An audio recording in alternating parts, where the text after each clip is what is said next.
Hello बच्चों, so the question is what is the pH of the solution when 0.20 mole of HCl is added to 1 liter of solution containing. The first part is 1 molarity each of acetic acid and acetate ion. तो देखिए acetate ion के साथ जो है हमारा HCl react करेगा।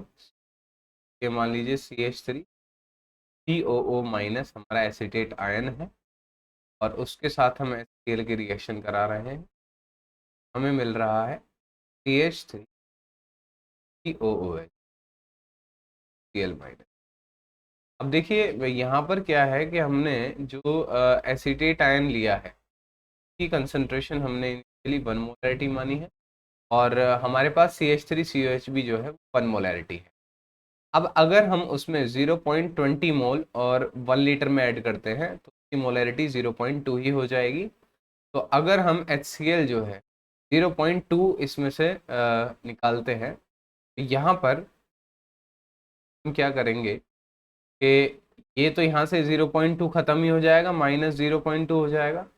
ये आपका 1 माइनस 0.2 हो जाएगा और ये आपका 1 प्लस 0.2 हो। तो ये तो 0.2 हमने लिया था, इसमें 0.2 पूरा ही खत्म हो गया तो HCl तो बचेगा नहीं। तो रिमेनिंग सॉल्यूशन में हमारे पास बचेगा 0.8 CH3CO माइनस और 1.2 CH3COH। तो ये क्या हो गया, एक एसिडिक बफर हो गया क्योंकि हमारे पास एक वीक एसिड है और उसका सॉल्ट है सॉल्यूशन के अंदर। तो ये क्या हो गया, हमारा एक एसिडिक बफर हो गया जिसका फॉर्मूला होगा pH बराबर pKa plus log with base 10 concentration of salt upon concentration of acid. ठीक है, अब हमें क्या करना है, pH ही इसका निकालना है। तो pKa क्या है हमारे पास, pKa है माइनस लॉग के ए और के ए की वैल्यू दे रखी है 1.8 इंटू 10 की power minus plus log with base 10 concentration of salt हम क्या रखेंगे 0.8 और कंसंट्रेशन ऑफ एसिड रखा जाएगा 1.2। तो अगर हम सॉल्व करेंगे तो हमारे पास जो पीएच आ जाएगा बेटा वो आ जाएगा 4.56। ठीक है, तो the answer of the first part will be 4.56।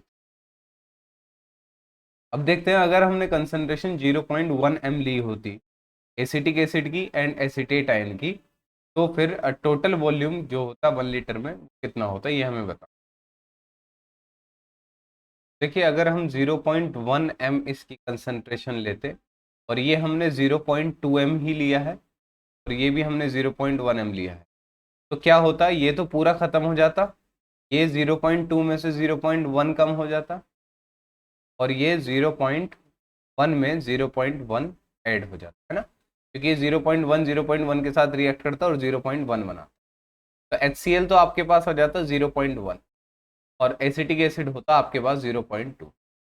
अब अगर हमें pH निकालना है और यहाँ पर now this is not a buffer solution, यहाँ पर केवल दो कंपाउंड की हमारे पास कंसंट्रेशन है और वो दोनों ही एसिड है।